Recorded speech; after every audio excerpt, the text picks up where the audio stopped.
Bismillahirrahmanirrahim. Assalamualaikum warahmatullahi wabarakatuh.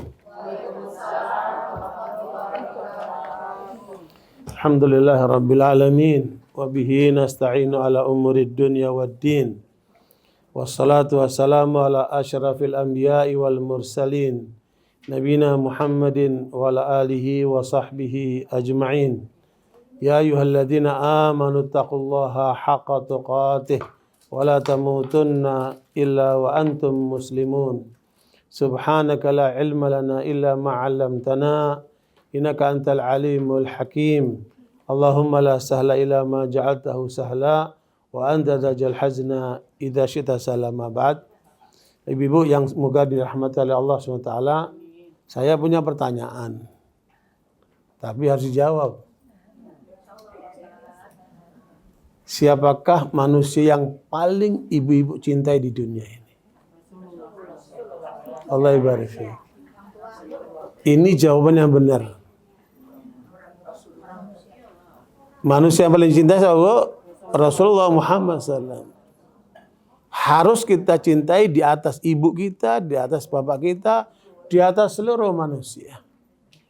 Kenapa? Kenapa kok kita mencintai Rasulullah di atas orang tua kita? Hah?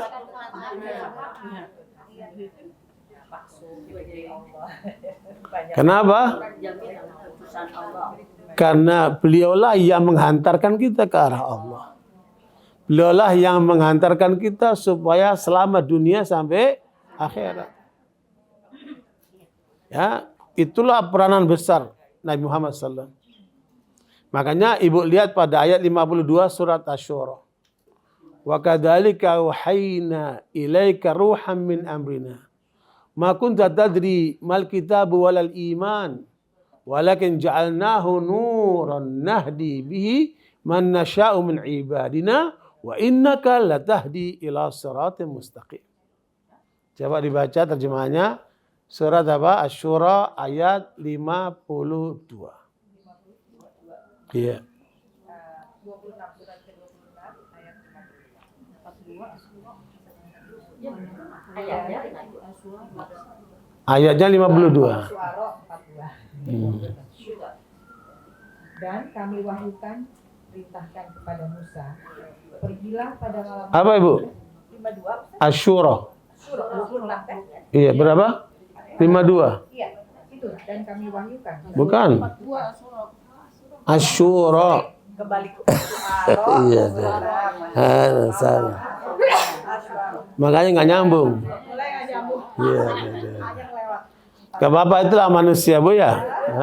Ustadz aja salah apalagi kita biasa. Ya.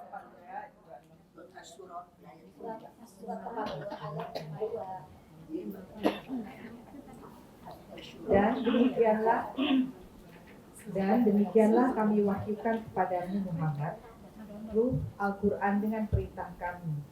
Sebelumnya engkau tidaklah mengetahui apakah kitab Al-Quran dan apakah iman itu. Tetapi kami jadikan Al-Quran itu cahaya. Dengan itu kami memberi petunjuk siapa yang kami kehendaki di antara hamba-hamba kami. Dan sungguh engkau benar-benar membimbing manusia pada jalan yang lurus. Itu penetapan Allah kepada Nabi Muhammad SAW. Ya, Allah berikan Nabi Muhammad apa ini Bu? Al-Quran.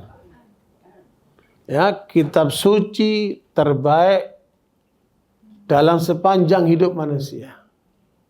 Ya. Di dunia ini Bu ada 1.200 agama.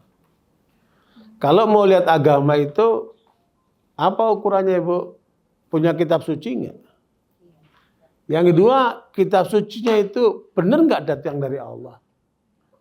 Dan itu harus diuji. Ya.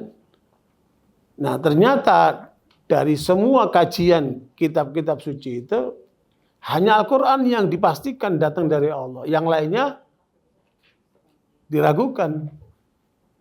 Ya. Makanya Al-Quran ini dari awal sampai sekarang ya begini adanya. Nabi-nabi yang lainnya diberikan oleh Allah mukjizat.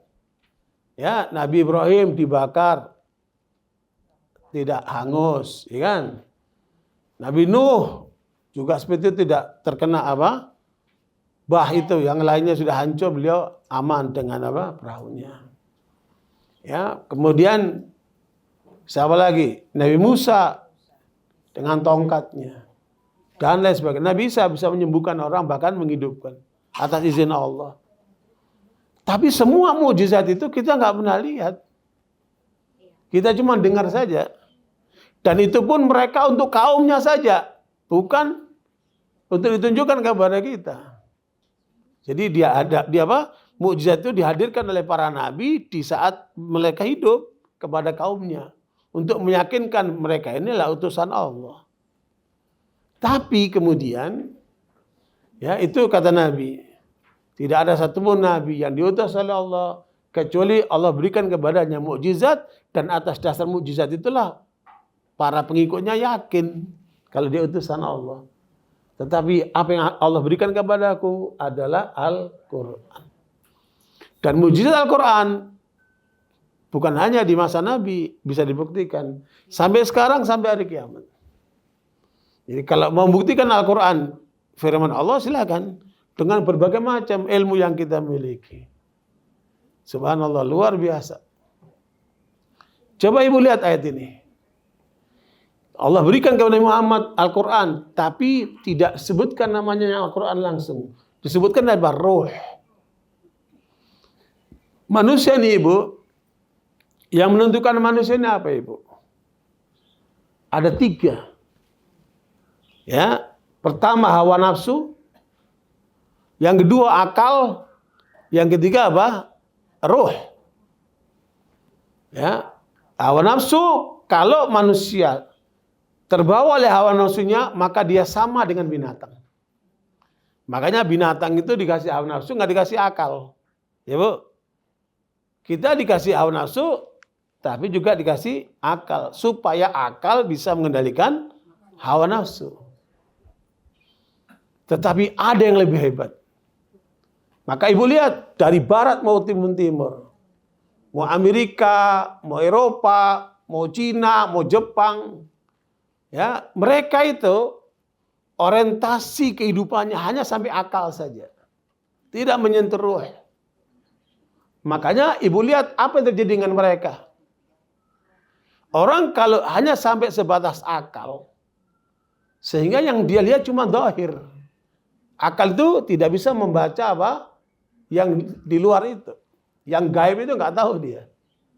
Ya, untuk yang gaib itu harus dengan apa? Ruh. Makanya mereka tidak punya itu. Semua ilmu pengetahuan manusia ini tidak bisa mencapai apa itu ruh. Bagaimana kerja ruh. Bagaimana pengaruh ruh. Tetapi Allah sebutkan Al-Quran adalah apa bu? Ruh. Karena ini konsumsi buat ruh, buat akal, buat seluruh kehidupan kita. Karena ini petunjuk Allah. Ya. Kalau orang itu rohnya sudah benar, maka pasti akalnya benar, maka pasti hawa nafsunya akan apa? Terkendali dia. Kalau hanya sebatas akal saja, ya maka hanya panca indera saja yang, karena akal itu tidak menentukan benar atau salah. Akal itu hanya menentukan ini manfaat, ini bahaya. Ya. Tidak menentukan benar atau tidak. Tetapi yang menentukan benar atau tidak siapa? Ruh itu. Makanya orang kalau rohaninya bagus, kapan dia bagus rohaninya ibu? Kalau dia mengenal Allah. Kalau dia terhubung sama Allah.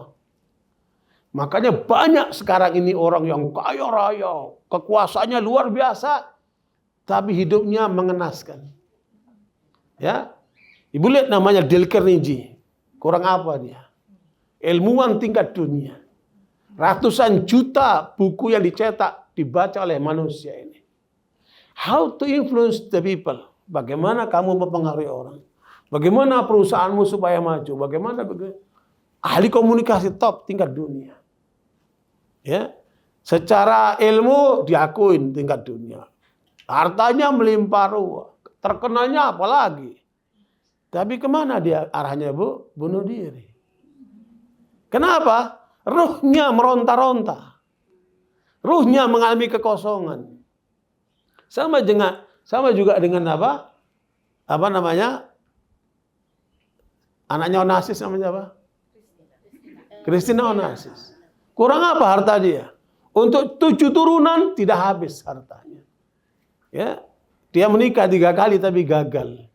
Dan berujung apa? Bunuh diri, meninggalkan secari kertas. Saya bunuh diri karena saya tidak bahagia. Kenapa, Ibu? Jiwanya meronta-ronta, tapi tidak terpenuhi. Makanya orang kalau dalam hidup ini sampai akalnya saja, dia akan mengalami kekosongan. Orang Barat namanya bilang apa? Empty soul. Ada kekosongan jiwa. Jiwa itu siapa yang menentukan? Rohani itu. Rohani itu. Makanya Allah menyebutkan Al-Quran ini dengan ruh. Karena sentuhannya langsung kepada jiwa itu. Roh itu. Ya. Dulu kamu Muhammad tidak tahu apa itu Al-Quran, apa itu iman. Allah yang mengajarkan dia. Pertanyaannya, Nabi Muhammad belajar sama siapa?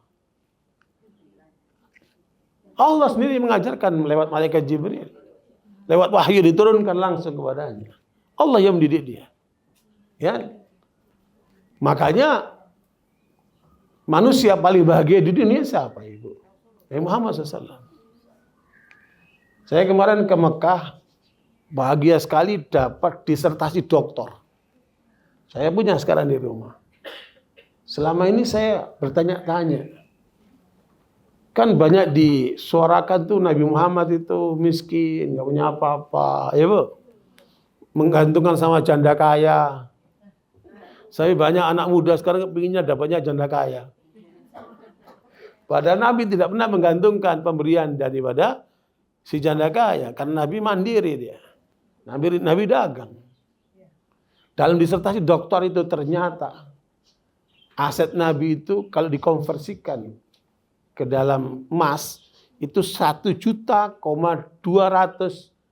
sekian gram emas. Itu kalau kita nilai rupiah itu triliunan itu. Oh, pantas istrinya 9 ya. Kalau istri 1 aja 4 potong gimana mau 2, mau mana 9 ya. Jadi memang Nabi itu kaya, Ibu. Cuman selama ini digambarkan salah oleh banyak orang seakan-akan Nabi itu miskin. Nabi itu kaya. Dan tidak cuma segera kaya, beliau dermawan. Bahkan disebutkan derma Nabi itu melebihi jumlah penghasilan yang beliau dapatkan. Berarti kan ada sumber-sumber lain kan, mungkin hadiah, mungkin apa kan, itu disedekahkan. Dan Nabi tidak seperti pada umumnya orang. Ya, beliau tidak mewariskan harta kepada anak dan istrinya. Ya, nahnu ma'asyiral anbiya la nuwarrits, kata Nabi, ma taraknahu shadaqah, walakin warathul ilm, faman akhadahu akhadha bihadin wafir. Kami para nabi, kata Rasulullah, tidak mewariskan harta. Tapi kami wariskan ilmu. Siapa yang dapat ilmu itu, berarti dia dapat warisan Nabi. Maka dialah orang yang beruntung itu. Makanya Nabi banyak wakaf-wakafnya, Bu, dikelola sama Ali bin Abi Thalib, sama pamannya Abbas setelah Rasulullah wafat. Sehingga mengalir terus itu. Karenanya barakallahu sekalian, Allah ajarkan kepada Muhammad Al-Quran ini. Yang datang dari Allah dan disebut ruh. Kan hakikatnya apa? Merubah ruh manusia. Ya? Maka tata dirimal kitab wal iman. Dulu kamu nggak tahu Al-Quran dan apa? Iman itu. Tetapi kami jadikan Al-Quran itu menjiwai dirimu, menjiwai manusia.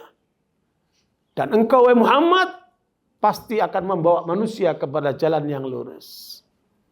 Nah, inilah peran besar Nabi Muhammad SAW yang tidak dimiliki oleh orang tua kita. Sehingga posisi Nabi di atas apa?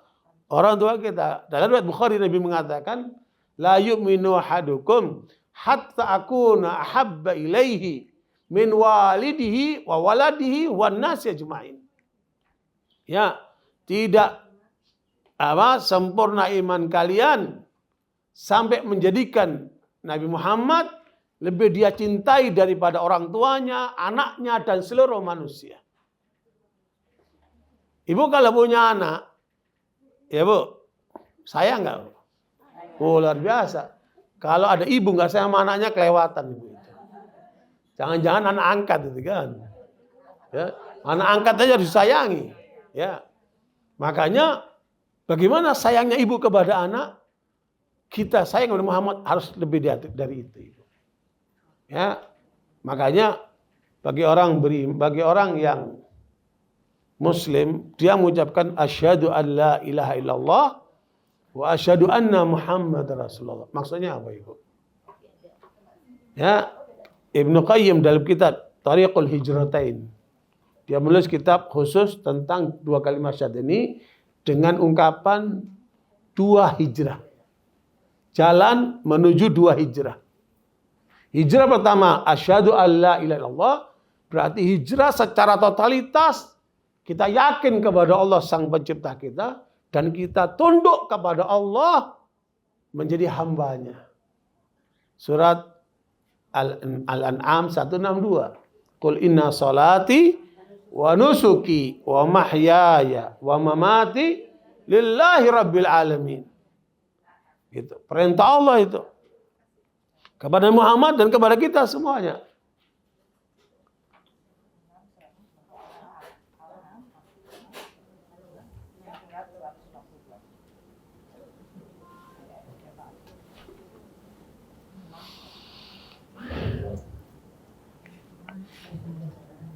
Katakanlah Muhammad, sesungguhnya sholatku, ibadahku, hidupku, dan matiku hanyalah untuk Allah Tuhan seluruh alam.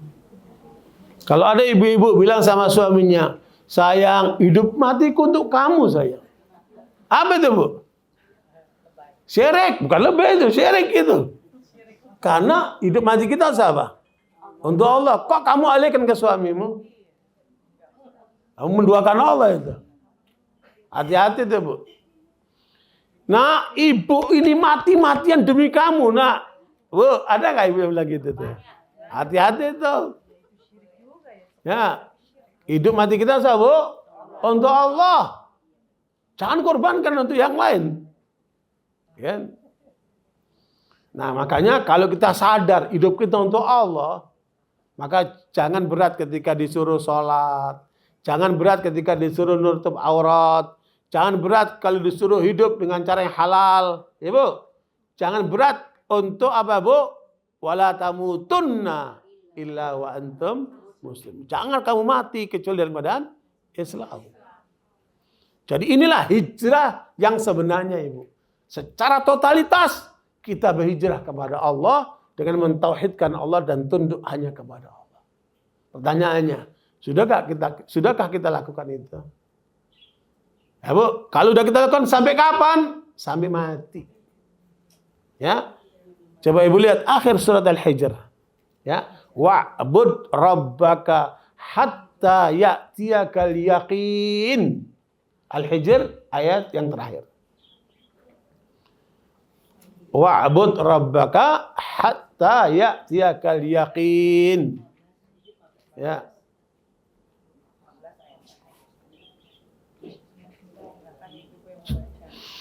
Yang ketemu silakan dibaca Bu, yang keras Bu. Ayat 99. Surat 15 ayat 99. Silakan Ibu. 99. Ayo. Dan sembahlah Tuhanmu sampai yakin ajal datang kepadamu. Bu, kapan Bu? Ibadah kepada Allah sampai mati. Makanya Ibu lihat kan ketika orang meninggal, apa yang keluar dari mulutnya orang itu? Hah? Ada yang nyanyi Bu. Ada anak perempuan di Riyadh, umur 22 tahun. Ya, waktu dia belanja di pasar terjadi kebakaran sampai dia kebakar yang sudah parah. Ketika dibawa ke rumah sakit, ini cerita Dr. Khalid namanya yang menangani perempuan ini. Kondisinya sudah parah. Setelah dicek sama Dr. Khalid ini, sudah ini tinggal ditalkinkan saja. Sudah nggak ada harapan hidup. Sama perawat-perawatnya diajarkan, talkinkan dia supaya matinya husnul khotimah. Ya Bu, waktu ditalkinkan, ngapain nih perempuan Bu? Nyanyi Bu. Ya lal ya'in, ya lal ya'in. Nyanyi Bu. Nyanyi orang Arab. Ya lal ya'in gitu. Coba itu. Matinya nyanyi Bu. Rupanya hidupnya selama ini tukang nyanyi. Ya. Makanya hati-hati Bu. Di Amerika itu ada seorang muslim yang kemudian kena narkoba dan kondisinya udah parah, ditangani sama dokter muslim. Ya. Waktu kondisinya sudah tidak bisa ditolong lagi, ditalkinkan la ilaha illallah, la ilaha illallah. Tapi dia nggak bisa ngucapin Bu. Apa yang ucapin? Oh my girlfriend, oh my girlfriend. Lo my girlfriend. Muslim ini Bu. Karena apa? Hatinya terbawa dengan girlfriendnya itu. Hati-hati. Apa yang ada di kalbu inilah yang akan terucap di mulut itu Ibu. Makanya ibu kalau bicara sama orang-orang, sama temennya, sama saudaranya, sama saja. Ibu lihat ngomongnya tentang apa. Itulah yang di hati orang itu Ibu. Kalau dia ngomongnya tentang duit, cuan, udah. Memang di hatinya itu dia. Gitu. Ada orang ngomongnya tentang apa itu. Itulah yang keluar dari hatinya itu. Mulut ini hanya juru bicara Ibu. Makanya kalau lihat orang itu, ini bukan orang muslim yang bicara, mantan presiden Amerika Roosevelt namanya. Roosevelt itu mengatakan, kalau kamu lihat orang bicara tentang orang atau tentang sesuatu, Ibu, maka itu tandanya orang itu otaknya pendek. Dia bisa ngukur itu. Lihat, karena orang ini kafir, yang diukur apa? Otaknya, bukan kalbunya. Ini cara berpikir mereka ini, Bu. Yang diukur adalah akalnya dia. Dia nggak tahu tentang roh, nggak tahu mereka itu. Kecuali orang yang muslim yang sadar tentang apa isi Al-Quran itu, apa itu sunnah itu. Karena tujuannya di situ, pembangunan rohani ini kan. Mereka bilang spirituality, tapi kosong. Dengan apa diukurnya spirituality mereka itu? Makanya hidup mereka itu kasihan. Saya tinggal sama mereka, kasihan saya lihat. Ya, kerja keras, nanti udah dapat duit, mabuk, main awewe, judi, apalah gitu kan. Gak jelas, gak punya tujuan hidup dia. Ya, naudzubillah min dzalik. Terus kata Roosevelt, kalau kamu lihat, pertama apa tadi Bu? Lihat orang bicara tentang sesuatu, tentang seseorang. Ya Bu, kalau tentang seorang biasanya kalau di kita kan riba ya. Kalau tentang sesuatu masih mubah. Ya, oh ini jilbabnya bagus, oh ini rumahnya keren, itu mobilnya begini, masih tentang sesuatu, masih oke dalam Islam itu kan masih halal. Tapi kalau ngomongin orang, oh ibu itu bau mulutnya, audzubillah begini. Ya Bu, ada apa? Ngomongin orang itu sudah riba, rusak dah. Tapi menurut Roosevelt ini orang itu tandanya akalnya pendek. Jadi ibu kalau cerita, oh masakan ini enak, ini tandanya akalnya pendek. Kan? Terus yang kedua, kalau yang dia bicarakan itu tentang peristiwa. Oh ini pergantian menteri, ini ada. Jazakallah. Oh, kira masih di Surabaya. Cepat aman nyampe Jakarta. Luar biasa Bu Sri ini ya. Pokoknya kalau pengajian ada Bu Sri aman. Ya. Dijamin semuanya Bu. Jadi Ibu sekalian, apa tadi? Kalau yang dibicarakan apa? Peristiwa. Ini apa? Flotilla. Apa flotilla itu? Kapal yang menuju ke Gaza untuk memberikan bantuan kepada penduduk Gaza. Kemarin apa? Diserang itu sama drone Israel. Nah, itu peristiwa kan? Berarti orang ini update dia. Ya, berarti otaknya sedang dia. Update dia. Ya, nggak ketinggalan zaman, nggak ketinggalan waktu dia. Dia update dia. Ya. Nah, kalau yang ketiga yang dibicarakan ke depan ini dalam pikirannya orang-orang kafir itu cuma urusan dunia saja. Bagaimana sukses dalam menuntut ilmu, bagaimana sukses dalam mengelola dunia, bagaimana sukses mencapai kekuasaan, bagaimana hanya sebatas urusan duniawi saja. Ini oleh mereka dianggap otaknya panjang. Jadi kalau ada orang bicara tentang bagaimana membangun masa depan Indonesia, itu berarti apa? Otaknya panjang dia. Bagaimana Indonesia nanti sejahtera, rakyatnya bisa apa, Bu? Makmur. Itu berarti otaknya panjang itu. Tapi secara duniawi saja. Mereka tidak punya akses ke arah akhirat, Bu. Kecuali lewat apa? Ajaran Al-Quran. Nah, makanya bagi kita, otaknya harus lebih panjang daripada itu. Bagaimana masuk surga? Dan tidak mungkin orang bisa mencapai surga kecuali lewat Nabi Muhammad selesai. Tidak ada jalan lain. Ya. Makanya jangan ikuti Michael Jackson, jangan ikuti John Lennon atau apa itu kan. Ikuti Nabi Muhammad itu. Yang menghantarkan kita sukses dunia sampai sukses apa? Akhirat. Makanya Nabi Muhammad membagi dunia ini kepada 4 kelompok manusia. Silakan ibu-ibu mau milih yang mana ini. Ya, dalam riwayat Ibnu Hibban dengan sanad yang sahih, Rasul mengatakan dunia ini untuk 4 kelompok manusia. Tidak lebih daripada itu. Kelompok yang pertama, mereka yang diberikan oleh Allah karunia ilmu agama Islam. Sehingga dia tata akhiratnya. Ya Bu, dia tahu masa depannya adalah surga itu. Dia tata bagaimana mencapai surga itu. Ya. Ilmu agama Islam. Ya, dia diberikan ilmu agama Islam sehingga dia menata akhiratnya. Ya, berarti apa ini? Orang ini apa, Bu? Bakal selamat akhiratnya. Karena dia persiapkan. Nah, orang ini juga diberikan oleh Allah ilmu dunia sehingga tahu bagaimana mengelola dunia. Berarti apa, Bu? Dia punya 2 ilmu. Ilmu agama Islam untuk selamat akhiratnya dan ilmu dunia bagaimana untuk sukses secara duniawi. Orang ini kata Nabi, muwassa'un fid dunya, muwassa'un fil akhirah. Kelompok yang pertama ini dia sukses dunianya, sukses akhiratnya. Ini kelompok pertama ini. Kelompok yang kedua, mereka yang diberikan oleh Allah ilmu agama Islam, sehingga dia perhatikan agama Islam itu untuk membangun akhiratnya. Ya Bu.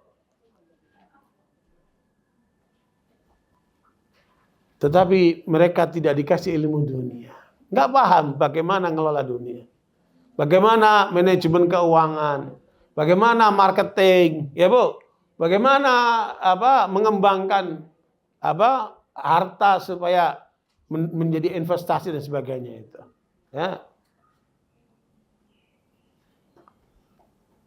Kalau kata Robert Kiyosaki ini orang Jepang, warga Amerika. Dia nulis buku namanya Rich Dad Poor Dad. Rich Dad Poor Dad. Ya. Sekedar tambahan saja. Ini kelompok kedua nggak paham ini. Yang kelompok kedua tadi itu tidak paham. Yang kedua apa, Bu? Ilmu apa? Dunia. Dia hanya paham ilmu agama Islam, bagaimana meraih surga saja. Tapi tidak paham apa? Ilmu dunia. Seperti yang disampaikan oleh Robert Kiyosaki ini. Robert Kiyosaki mengatakan, uang itu, cuan itu beredar di 4 kalangan. Ini tambahan saja, Bu. Ya. Uang beredar di tempat apa? 4 kalangan. Kalangan pertama namanya pegawai, PNS, atau pegawai swasta. Namanya pegawai, dapatnya apa, Ibu? Gaji. Gak ada dagingnya, kolesterol tuh. Ya, dapatnya apa? Gaji, gak ada dagingnya dia. Makanya kata Robert Kiyosaki, orang ini, pegawai ini, hidupnya pasti pas-pasan. Ya Bu, bahkan tidak jarang apa? Bukan, jajaran malah kurang. Ya, antara kebutuhan dan penghasilan rata-rata pas-pasan atau apa? Kurang. Kalau nggak bisa ngelolanya, bisa ngutang dulu nih. Ya. Nah ini Bu, ini kelompok yang pertama, istilahnya kelompok yang paling dikit uangnya. Siapa Bu? Pegawai. Makanya kalau pegawai kekayaannya melimpah ruah, perlu tanda tanya itu, dari mana itu uangnya? Ya. Kan? Ada takarannya kan? Nah, kecuali kalau dari hasil apa? Warisan orang tuanya kan. Nah, yang kedua, semi pegawai. Siapa ini semi pegawai? Apa? Dokter, insinyur, konsultan. Itu dia jual ilmunya untuk mendapatkan jasa. Nah, profesional lah ini. Yang kedua ini apa? Profesional. Ya. Ini kerjanya Bu Keti nih. Profesional nih. Treasury, ya. Bagaimana ngelola uang, tapi uangnya orang. Ya kan? Ya, dia dapat hasilnya sesuai dengan jasa yang dia berikan. Ini kelompok kedua. Lebih banyak uangnya dari yang pertama. Ya. Makanya rata-rata kelompok ini punya rumah, punya 1-2 mobil, ya bisa diukur lah uangnya. Ya, karena dia punya keahlian. Yang kedua nih, kata Robert Kiyosaki. Nah, kuadran yang ketiga, yaitu pengusaha atau pedagang. Dan uang beredar paling banyak di sini nih. Makanya orang kaya banyakkan dari mana? Pengusaha dia, dagang dia. Ya. Saya semalam mendengarkan ada ibu-ibu luar biasa. Ya, saya nggak kenal, cuma saya lihat aja. Tapi itu bagus buat motivasi. Ibu ini sampai punya 350 outlet. Kaya raya. Tapi dalam sekejap habis semuanya. Udah gitu ditinggal sama suaminya. Punya 2 anak. Sampai dia rumah kontrak sampai nggak punya apa-apa. Alhamdulillah. Biasanya kalau udah mentok ini baru ke pengajian. Ya Bu. Dan Ibu jangan kayak gitu Bu. Kalau udah mentok baru ke pengajian. Tapi lumayan lah itu. Masih cari solusi kan dia. Ya. Tapi kemudian dia bangkit kembali. Sekarang sudah maju lagi. Ibu ini. Alhamdulillah. Ya. Ya pengusaha inilah apa makanan kayaknya. Makanan dan banyak yang lainnya dia. Kuliner. Jadi itu Bu, yang ketiga Bapak pengusaha. Sekarang ibu-ibu mudah pengusaha. Kenapa? Online. Ya, nggak repot ke mana-mana, di rumah juga bisa online. Luar biasa. Ini zaman modern luar biasa. Jadi ini kelompok berapa? Ketiga. Kuadran ketiga, duitnya paling banyak nih pengusaha ini. Kan? Begitulah kalau mau ngelola dunia ini. Memang dan Nabi pun mendorong kita jadi apa? Pengusaha. Nabi pengusaha Ibu. Ya, karena Ibu kalau jadi pengusaha, Ibu akan banyak zakatnya, sedekahnya, infaknya, wakafnya kan. Luar biasa. Itulah ilmu Ibu. Ilmu yang akan merubah orang Ibu. Ya, bukan yang lainnya, ilmu yang akan merubah orang. Makanya jangan lupa Ibu, didik anak-anak kalian itu. Dari 4 komponen itu, Ibu milih yang mana? Harusnya yang begitu. Sukses dunia, sukses akhirat. Ya Bu? Makanya jangan sampai jadi yang ketiga ataupun yang keempat. Ini manusia gagal. Ya. Kalau ada negara gagal, ada juga manusia gagal. Kapan ukuran negara itu disebut gagal Ibu? Ya, kalau kekayaan negara dikuasai oleh segelintir orang. Apalagi dikuasai oleh pejabatnya saja itu kan. Itu nanti bakal menjadi negara gagal. Jelas Bu ya? Kembali kepada posisi bagaimana Nabi Muhammad SAW menghantarkan manusia yang umat manusia ini ke arah supaya bahagia dunia akhiratnya itu. Ya. Makanya begitulah besar jasa Muhammad kepada kita. Makanya jangan jauh dari ajaran Nabi Muhammad SAW. Ya, kalau minum tangan kanan, jangan tangan kiri. Baca Bismillah.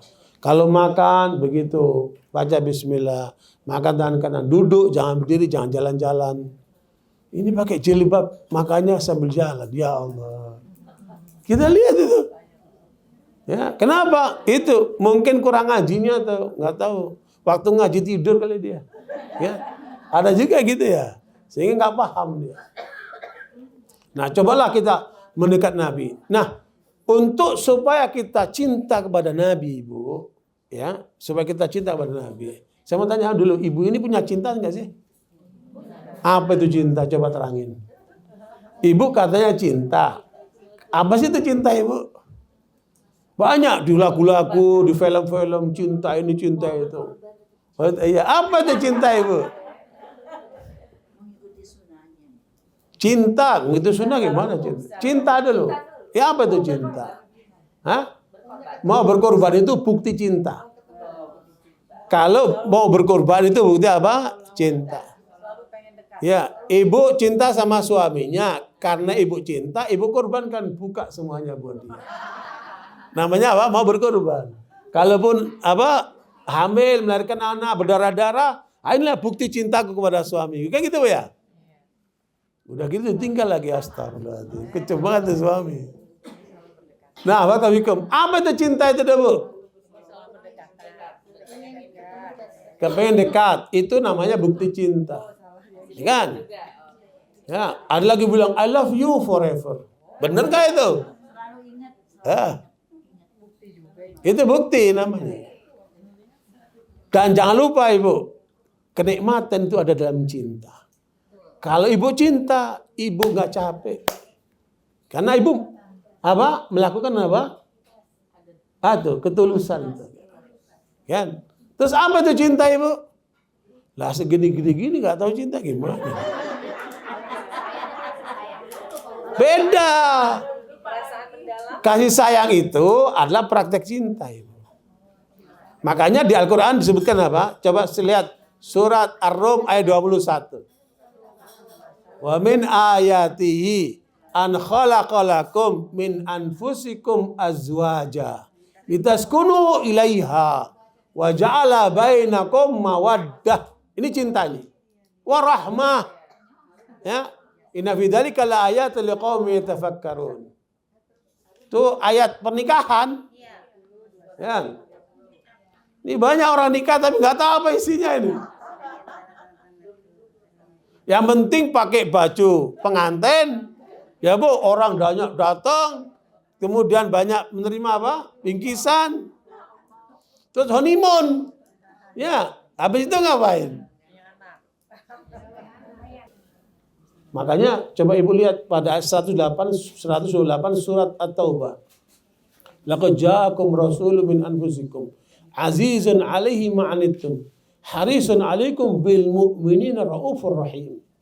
Itu Allah menggambarkan tentang Nabi Muhammad SAW. At-Taubah 128. Iya.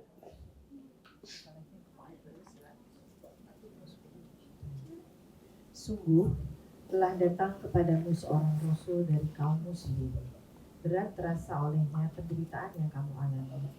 Dia sangat menginginkan keimanan dan keselamatan bagimu, penyantun dan penyayang terhadap orang-orang yang beriman. Coba, Nabi itu sedih kalau umatnya sedih. Nabi nggak bisa menerima kalau keadaan umatnya itu menderita. Jadi Nabi merasakan penderitaan umat itu. Nah sekarang mana pemimpin kayak gitu? Ya, merasa penderitaan rakyatnya. Coba di Bandung itu Bu, ada ibu-ibu membunuh anaknya karena tidak mampu membiayai hidupnya. Akhirnya dia pun bunuh diri, Bu. Coba itu. Makanya rakyat harus, pemimpin harus hadir di tengah rakyat, tahu apa diinginkan rakyatnya ini kan. Nah, Nabi merasakan itu. Makanya Nabi tanya sama Thauban, apa yang menyebabkan engkau kok sampai sembab matamu? Kata Thauban, ya Rasulullah. Nih, kenapa Thauban menangis nih, Bu? Malam itu. Ya Rasulullah, sepanjang malam aku menangis terus. Sampai menjelang subuh aku datang ke sini. Kenapa engkau menangis, wahai Thauban? Kata Thauban, ya Rasulullah, sekarang aku berkumpul dengan engkau. Sekarang aku menyertai perjuanganmu. Tapi nanti di akhirat, engkau berada di surga yang tertinggi. Tapi aku nggak jelas. Apakah aku masuk surga? Kalaupun mungkin masuk surga itu berada di bawah. Aku takut nanti kalau di akhirat nggak berjumpa dengan engkau, wahai Rasulullah. Itulah imannya para sahabat itu. Sudahkah kita punya iman seperti itu? Jadi bukan sekedar mengikuti ajaran Nabi, tapi bagaimana menyertai Nabi nanti apa? Di surga. Maka dari situlah Nabi mengajarkan al-mar'u ma'aman ahabba. Seseorang akan bersama dengan orang yang dia cintai. Keren banget. Ya Bu, seseorang akan bersama dengan orang yang dicintai. Kalau kita cinta sama orang kafir, gimana mau masuk surga? Ya Bu, kalau kita cintanya sama orang yang melanggar Allah itu, bagaimana kita akan masuk surga? Ya, maka kata Rasulullah, al-mar'u ma'aman ahabba. Allah itu seseorang bersama dengan orang yang dia cintai. Maka cintai Rasulullah. Supaya kita bersama dengan Nabi Muhammad SAW. Atas dasar peristiwa itu turunlah ayat Ibu. Surat An-Nisa, suratnya ibu-ibu nih. Surat An-Nisa ayat 69. Ya. Wa may yuti'illah war rasula fa ulaika ma'al ladzina an'ama Allah 'alaihim minan nabiyyina was-siddiqina wasyuhada'i wassalihin wa hasuna ulaika rafiqa. Dan barang siapa menaati Allah dan Rasul Muhammad, maka mereka itu akan bersama-sama dengan orang yang diberikan nikmat oleh Allah, yaitu para nabi, para pencinta kebenaran, orang-orang yang mati syahid dan orang-orang yang saleh. Mereka itulah teman yang sebaik-baiknya. Perhatikan Ibu, tidak ada kriteria orang yang masuk surga kecuali 4. Ini ayatnya Ibu. Hanya kelompok orang yang akan masuk surga itu. Ya, hanya 4 saja modelnya. Makanya di dalam hidup ini jangan bergaul kecuali dengan 4 komponen ini. Ya Bu. Jangan kemudian melangkah kecuali dengan 4 kelompok ini, Ibu. Kelompok yang pertama, para nabi. Para nabi ini sudah nggak ada sekarang. 124.000 nabi. 313 rasul. Kemudian dari semua nabi dan rasul diwakili oleh 5 ulul azmi. Ya, nabi dan rasul pilihan 5 orang. Ya Bu, siapa itu Bu? Nabi Nuh, Nabi Muhammad, Nabi Nuh pertama, Nabi Muhammad terakhir, di tengah itu ada Nabi Ibrahim, Musa dan Isa. Ini 5 nabi pilihan, nabi utama dari seluruh para nabi dan rasul. Dan kepada mereka itulah Allah turunkan ayat 13 surat Asy-Syura. Ya. Surat Asy-Syura ayat 13. Syara'a lakum minad dini ma wassa bihi Nuha walladzi auhayna ilaika wa ma wassayna bi Ibrahim wa Musa wa Isa an aqimud dina wa la tatafarraqu fihi. Kabura 'alal musyrikina ma tad'um ilaih. Allah yajtabi ilaihi ma yasha wa yahdi ilaihi ma yunib. Asy-Syura 13.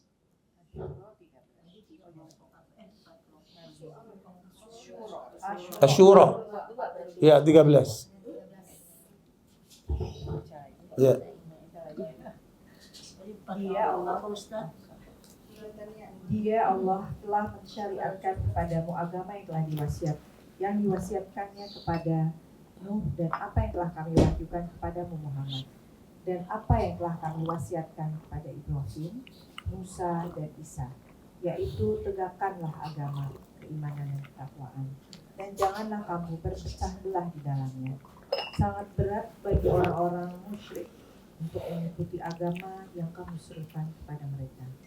Allah memilih orang yang Dia kehendaki kepada agama tauhid dan memberi petunjuk kepada agamanya bagi orang yang kembali. Itu misi seluruh para nabi. Ya, diwakili oleh 5 ulul azmi, apa Bu? Menegakkan agama. Ya, karena tidak akan mungkin orang mencapai Allah, tahu apa yang dikehendaki oleh Allah kecuali lewat agama Islam ini. Makanya jangan jauh dari itu. Ya, ikutilah ajaran itu. Dan yang paling tidak suka ini apa Bu? Kata Allah, orang-orang yang musyrik, yang menyekutukan Allah, ya, yang tidak berjalan ke arah Allah itu pasti nggak suka dengan Islam. Maka tinggalkan mereka. Jadi Bu, ada 4 calon penduduk surga. Yang pertama bisa Bu? Para nabi. Sudah jamin sama Allah. Karena mereka utusan Allah. Dan sekarang sudah nggak ada lagi. Tinggal kita mengikuti jejak Nabi Muhammad SAW.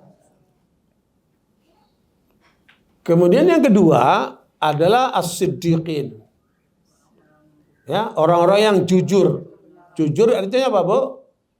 Ya, dia jujur Tuhannya Allah, dia jujur Nabi Muhammad sebagai apa? Panutannya. Dia jujur di dalam menegakkan kehidupan. Siddiqin. Makanya kata Nabi dari riwayat Bukhari, "Alaikum bis-sidqi, fa inna sidqa yahdi ilal bir, wa innal birra yahdi ilal jannah. Wa inna rajula la yasduqu hatta yuktaba indallahi siddiqa." Kata Nabi, kalian harus jujur. Karena kejujuran itu membuka semua pintu kebaikan. Bila pintu kebaikan terbuka, maka terbukalah pintu surga. Bila seseorang sudah terbiasa jujur, maka dia di sisi Allah akan dicatat sebagai apa? Orang yang jujur. Jujur itu berarti apa? Di atas kebenaran dia. Ini banyak suami. Ditanya sama istrinya, sayang udah di mana? Udah dekat. Mas Dan masih jauh. Kenapa bohong? Ya. Ada juga istri tanya sama suaminya, sayang belanjanya udah habis atau masih ada? Oh, udah habis, udah mulai kemarin. Padahal masih ada nih. Kenapa harus bohong? Kan? Makanya kata-kata sakinah, mawaddah dari cinta ya, udah paham Bu? Rahmah itu apa Ibu? Apa kasih sayang gitu? Dilus-lus terus gitu suaminya. Apa kasih sayang itu Bu? Kasih sayang itu senantiasa mendatangkan kebaikan dalam rumah. Itu arti kasih sayang. Dan menjauhkan semua keburukan dari rumah. Itu kasih sayang. Jadi kalau kita sebagai istri atau sebagai suami menjadikan rumah itu kebaikan dan menjauhkan rumah itu dari semua keburukan, itu berarti dia sedang menghadirkan apa Bu? Kasih sayang. Jangan istri pulang membawa bencana, suami pulang bawa bencana ke rumah itu. Ya, maka bawalah kebaikan dalam rumah itu. Kalau bahasa Al-Quran itu malah disebut apa? Jadikan rumahmu itu kiblat. Kiblat itu apa? Maksudnya apa? Pusat kebaikan. Ya, pusat kebaikan. Jadikan rumahmu itu pusat kebaikan. Makanya beruntung bukannya rumahnya buat pengajian seperti ini. Ya, mudah-mudahan terus nih. Ya, Barakallahu, makanya ibu sekalian hadirkan kebaikan di rumah kita itu. Nah, siddiqin itu orang yang selalu dalam kebaikan dia. Makanya yang memenuhi persyaratan ini yang ditunjukkan Nabi siapa Ibu? Abu Bakar As-Siddiq. Dari 114.000 sahabat Nabi. Yang dapat julukan As-Siddiq cuma 1. Dan Rasulullah SAW ingin mengetes di depan sahabat-sahabat yang lainnya. Bagaimana tingkatan Abu Bakar dibanding yang lainnya? Apa Bu tesnya? Dalam Muslim ini Bu, Rasulullah di hadapan para sahabat mengatakan, siapa yang hari ini sedang puasa? Maksudnya puasa sunnah. Abu Bakar angkat tangan, saya ya Rasulullah. Hari ini siapa yang sudah bersedekah? Abu Bakar angkat tangan, saya ya Rasulullah. Hari ini siapa yang sudah berkunjung ke orang yang sakit? Abu Bakar angkat tangan, saya ya Rasulullah. Hari ini siapa yang sudah mengantarkan jenazah sampai kuburan? Kata Abu Bakar, saya Rasulullah. Coba ibu. Pada hari itu saja udah berapa? 4 kebaikan. Apa kata Nabi? Barang siapa yang mengamalkan dalam sehari 4 kebaikan ini, maknanya ibu kalau lagi puasa sunnah, jangan lupa Bu, sedekah, jangan lupa berkunjung ke orang sakit, kalau ada meninggal apa Bu? Takziah sana. Ya Bu. Kata Nabi, Mengantar ke pemakaman atau sholat? maksudnya kalau laki kan ngantar ke kalau laki itu menyolatkan dan mengantar ke kuburan, kan? Tapi kalau kita sampai di rumah takziah kemudian sholat, kan? Kalau ibu-ibu ikut ke kuburan berarti itu sunnahnya sinetron. Yang ngajak di perempuan ke kuburan siapa? Sinetron. Kalau dalam syariat tidak, ya. Bahkan sekarang ini ada ibu-ibu di depan kuburan disaksikan oleh banyak orang, pakai kacamata hitam. Keren banget ibu, di kuburan itu. Akhirnya jadi pusat perhatian orang laki. Jadi maksiat kan. Makanya itu bukan sunnah Nabi. Ya Bu, itu sunnahnya sih netron. Nah itu Bu, makanya kata Nabi, barang siapa yang mengamalkan 4 amalan ini dalam sehari dan dia meninggal, dia akan masuk surga dari 8 pintu. Jangan lupa Ibu, surga ada berapa Bu? Ada 8 pintu. Ada orang masuk dari pintu sholat, ada orang masuk dari pintu puasa, ya Bu. Ada masuk pintu sedekah dari 8 pintu. Kalau 4 amalan itu terjadi dan kita meninggal hari itu, maka dia akan masuk dari berapa Bu? 8 pintu. Makanya Rasulullah ditanya oleh Abu Bakar, apakah ada orang masuk dari 8 pintu ya Rasulullah? Kata Nabi, ada, termasuk kamu. Karena mengamalkan tadi Bu, 4 amalan. Ya, makanya ibu kalau lagi puasa sunnah, jangan lupa sedekah, kunjungin orang sakit. Kalau ada meninggal Bu, takziah. Ya. Barakallahu fikum. Jadi kedua Bu, siapa Bu? Siddiqin. Terus ada derajat manusia, ya Bu, dia jujur, tapi Allah angkat derajatnya masuk ke dalam kelompok nabiin di surga. Kan tertinggi nabiin Bu ya. Yang kedua apa? Siddiqin. Ada orang yang dia siddiq, dia jujur, tapi oleh Allah ditempatkan kata Nabi bersama dengan para nabi. Siapa itu? Siapa itu Bu? Pedagang yang jujur. Ternyata ibu kalau lihat di lapangan sedikit pedagang yang jujur. Ya, barangnya nggak bagus dibilang bagus, barang mahal dibilang murah. Ya Bu, ngurangin timbangan, macam-macam jenis pedagang-pedagang itu. Sekarang kalau ibu beli barang-barang, ya, yang 1 kilo, 2 kilo, coba ibu timbang lagi. Sebenarnya, itu kenapa? Nggak jujur dia. Makanya saya sekarang lagi mendorong supaya dibuat pasar-pasar halal. Karena pasar halal harus ada kontrol dari lembaga syariah. Ya, ada apa? Tim syariah mengontrol. Ya, ukurannya, timbangannya, kejujurannya. Ya Bu, kalau udah waktu adzan berhenti sholat ke masjid. Yang perempuan pakai jilbab. Ya Bu, ini pasar halal ini kalau berkembang di Indonesia, artinya umat Islam bakal maju ekonominya. Kenapa? Produsen dengan konsumen menyatu di situ. Uang dan barang beredar di tengah umat Islam, Ibu. Ini yang sekarang belum kita lihat kan. Kalau itu muncul pasar-pasar halal, itu ekonomi umat akan bangkit. Siapa bisa menyampaikan ini kepada Pak Prabowo, presiden kita itu? Kalau Pak Prabowo itu menerima pendapat ini dan dipraktekkan, bikin pasar-pasar halal, umat Islam yang mayoritas miskin ini akan terangkat derajatnya. Akan terjadi peristiwa perubahan ekonomi ini. Apa? Saya pernah dengar ada pameran makanan halal. Iya, pameran. Pasar halalnya belum ada. Maksudnya yang khusus ya. Iya, semua pasar yang di situ halal. Sehingga orang nyaman belajar di situ. Mau makanan, mau segala macam, halal semua situ. Ada sertifikasi halal semua situ kan. Ya, di Indonesia ini baru ada di wilayah namanya Kampar, Ibu. Riau. Cuman itu punya perorangan. Jadi tujuan wisata juga sedang ingin Justru di dunia ini, Bu, sekarang produksi halal itu menempati posisi yang sangat tinggi. Tapi di mana bosannya? Australia, Jepang, sama Korea Selatan. Ya, makanya ketika saya ketemu sama Presiden Jokowi di istana, saya tekankan itu. Kita mayoritas Muslim, Pak. Ayo ambil itu. Pusat halal ada di Indonesia. Saya bilang gitu. Saya ngomong, iya Pak Kiai, iya Pak Kiai. Malah dimenjarain kita. Parah itu Jokowi. Nah, ala kulli hal, barakallahu sekalian. Makanya ini harus kita suarakan terus nih. Ya, konsep pasar halal kalau dipraktekkan umat Islam akan maju ekonominya. Nah, mudah-mudahan Menteri Keuangan itu juga mendorong ke arah itu kan.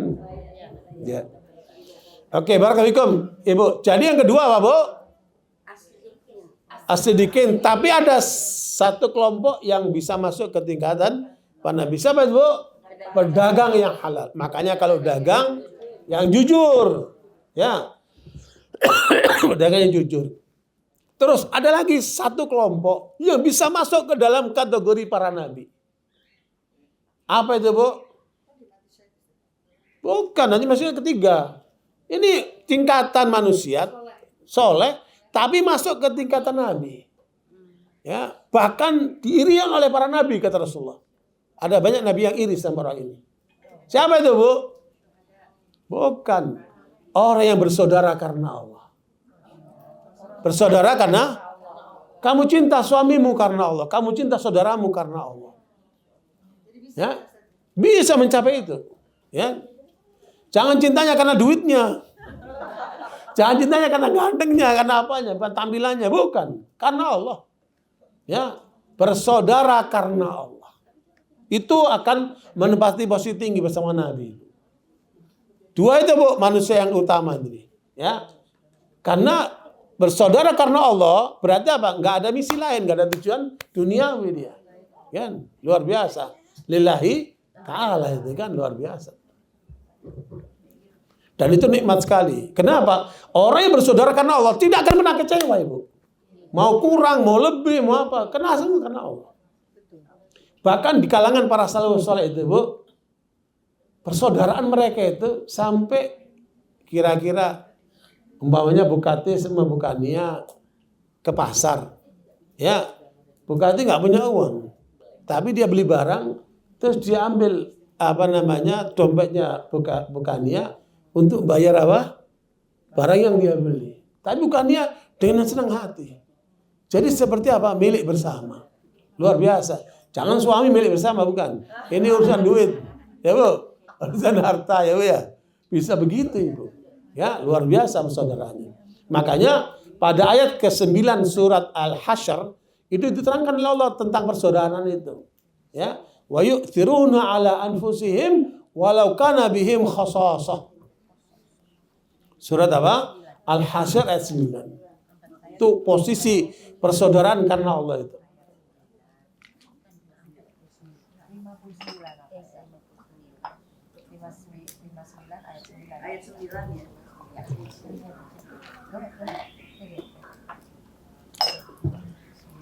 Dan orang-orang Ansor yang telah menempati kota Madinah dan telah beriman sebelum kedatangan mereka Muhajirin, mereka mencintai orang yang berhijrah ke tempat mereka, dan mereka tidak menaruh keinginan dalam hati mereka terhadap apa yang diberikan kepada mereka Muhajirin, dan mereka mengutamakan Muhajirin atas dirinya sendiri meskipun mereka juga memerlukan. Dan siapa yang dijaga dirinya dari kefikiran, maka mereka itulah orang-orang yang beruntung. Subhanallah. Ini buang karakter. Makanya jangan kikir, apalagi sama saudara. Ini banyak orang kalau dia rugi cerita kemana-mana, tapi kalau untung diam 1000 bahasa. Takut diutangin. Nah, itulah tabiat manusia hari ini kan. Bu, Ibu tahu Abdurrahman bin Auf ini siapa? Orang kaya ketika di Mekah. Ketika hijrah ke Madinah dia nggak punya apa-apa. Dia tinggalkan semua kekayaannya. Berarti apa? Jatuh miskin dia. Ya, Bu. Dia dipersaudarakan ala Rasulullah dengan seorang Ansari namanya Rabi'. Rabi' ini orang paling kaya di Madinah, istrinya banyak. Ketika mereka berdua dipersaudarakan oleh Rasulullah SAW, ini persaudaraan karena Allah kan? Rabi' mengatakan kepada Abdurrahman, wahai Abdurrahman, engkau dipersaudarakan oleh Rasulullah dengan aku, dan aku ini adalah penduduk Madinah yang paling banyak istri dan hartanya. Silakan kamu pilih mana istri yang kamu suka dari istriku, kamu ambil. Dan mana harta yang kamu inginkan, kamu ambil. Coba ibu, istrinya ditawarkan ibu. Hartanya ditawarkan ibu. Tapi orang beriman tidak menggunakan kesempatan itu, tidak. Mulia orang beriman itu. Abdurrahman bin Auf mendoakan, barakallahu fi malika wa ahlik. Semoga Allah memberkahi hartamu dan keluargamu, istri-istrimu. Saya nggak butuh itu. Tunjukkan pasar, aku akan dagang. Ya, Bu. Kemudian ditunjukkan pasar. Kemudian Abdurrahman berdagang. Seminggu dia dapat untung. Setelah itu beliau menikah. Dan berikutnya Abdurrahman menjadi orang terkaya di Madinah. Mulia jiwanya. Maksudnya kalau kamu itu artinya kedekatan saudara itu sama seperti itu. Jadi kalau kamu istriku, saya akan cerai, kamu nikahin. Bukan maksudnya tidur bareng sama istrinya, bukan. Maksudnya saya cerai istriku, kamu nikahin. Kalau udah selesai idahnya, tapi masih jadi istrinya gitu ya. Menawarkan saat itu. Karena itu rasa cinta persaudaraannya. Karena maksudnya ibu, persaudaraan karena Allah di atas dunia. Persaudaraan karena Allah di atas istri, di atas harta, di atas itu maksudnya. Ya, luar biasa bukan? Ya. Kebanyakan orang kalau diminta, Bu, ngasihnya apa? Recehan. Ya, coba ibu kalau ada pengemis, ada warna merah, biru, hijau, ungu, coklat, abu-abu. Kasih yang mana, Bu? Coba kasih yang merah coba. Ya. Subhanallah. Makanya ini harus kita latih. Diri kita latih. Manusia cenderung pelit. Maka harus dilawan ini pelit. Kan? Barakallahu.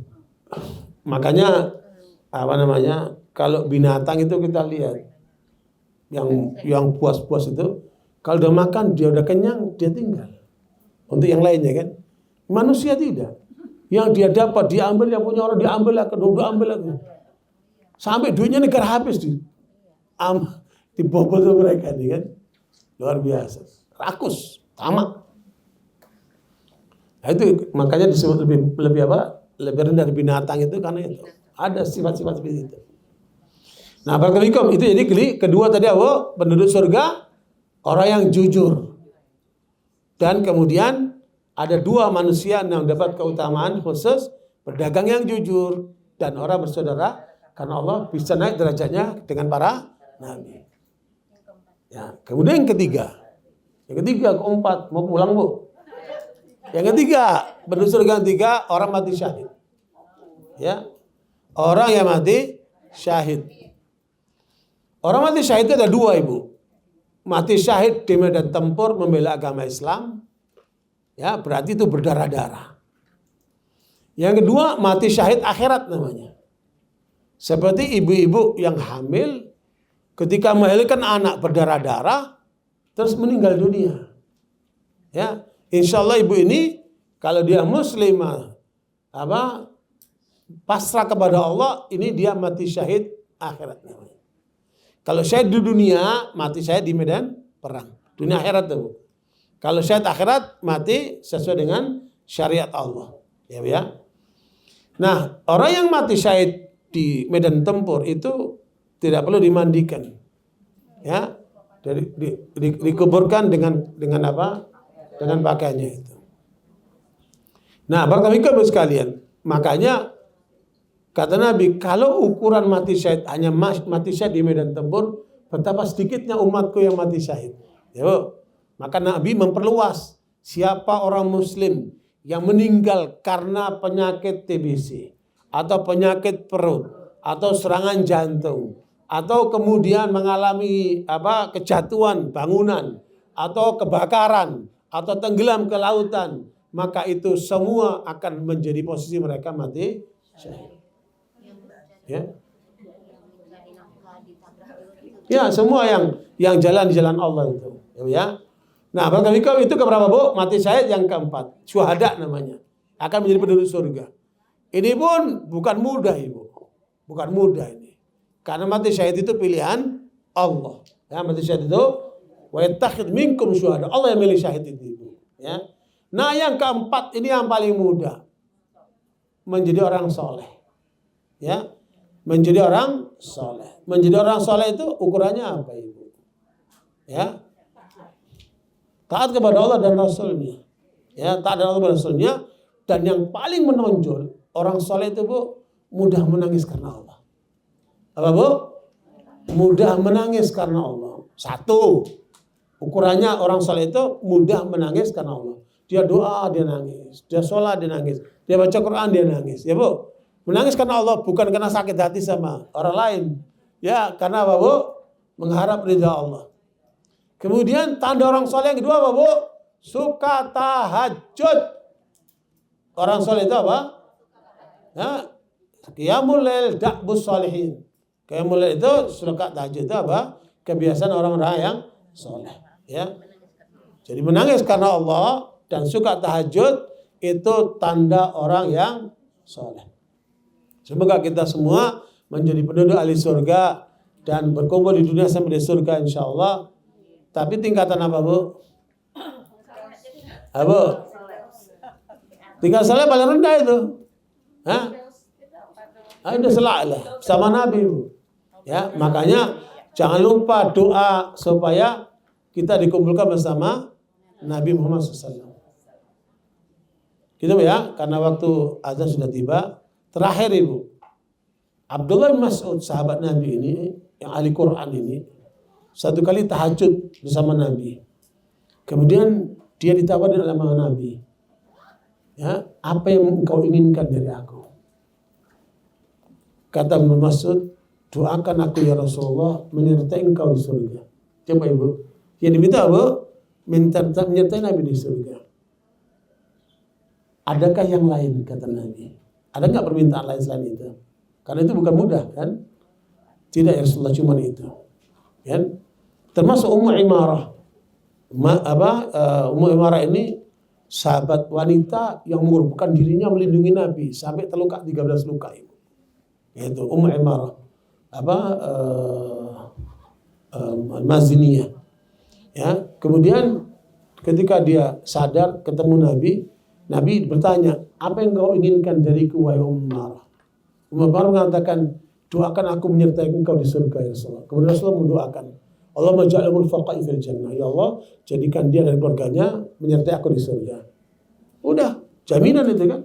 Nah, Abdullah Mas'ud bukan seperti langsung Nabi doakan, tapi Nabi kemudian bertanya, adakah permintaan lain selain itu? Tidak ya Rasulullah, cuma itu.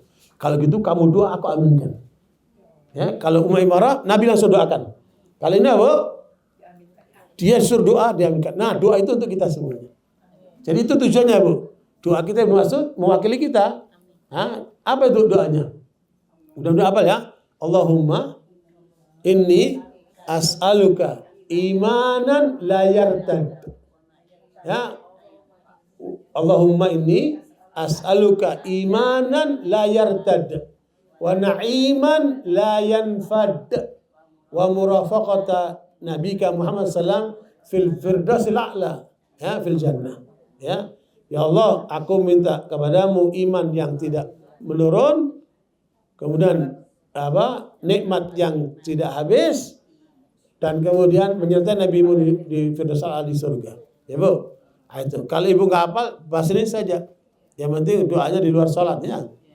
Waktu bikum kalau waktu sujud pakai itu tadi, ya, pakai doa tadi itu yang diajarkan sama Abdullah Mas'ud, dan Nabi mengaminkan. Allahumma inni as'aluka imanan la yartad wa na'iman la yanfad wa murafaqata nabika Muhammadin sallallahu alaihi wasallam fil firdausil a'la fil jannah. Jazakumullah khair atas perhatiannya, semoga bermanfaat. Subhanakallahumma bihamdika asyhadu an la ilaha anta astaghfiruka wa atubu ilaik. Walhamdulillah. Wassalamualaikum warahmatullahi wabarakatuh.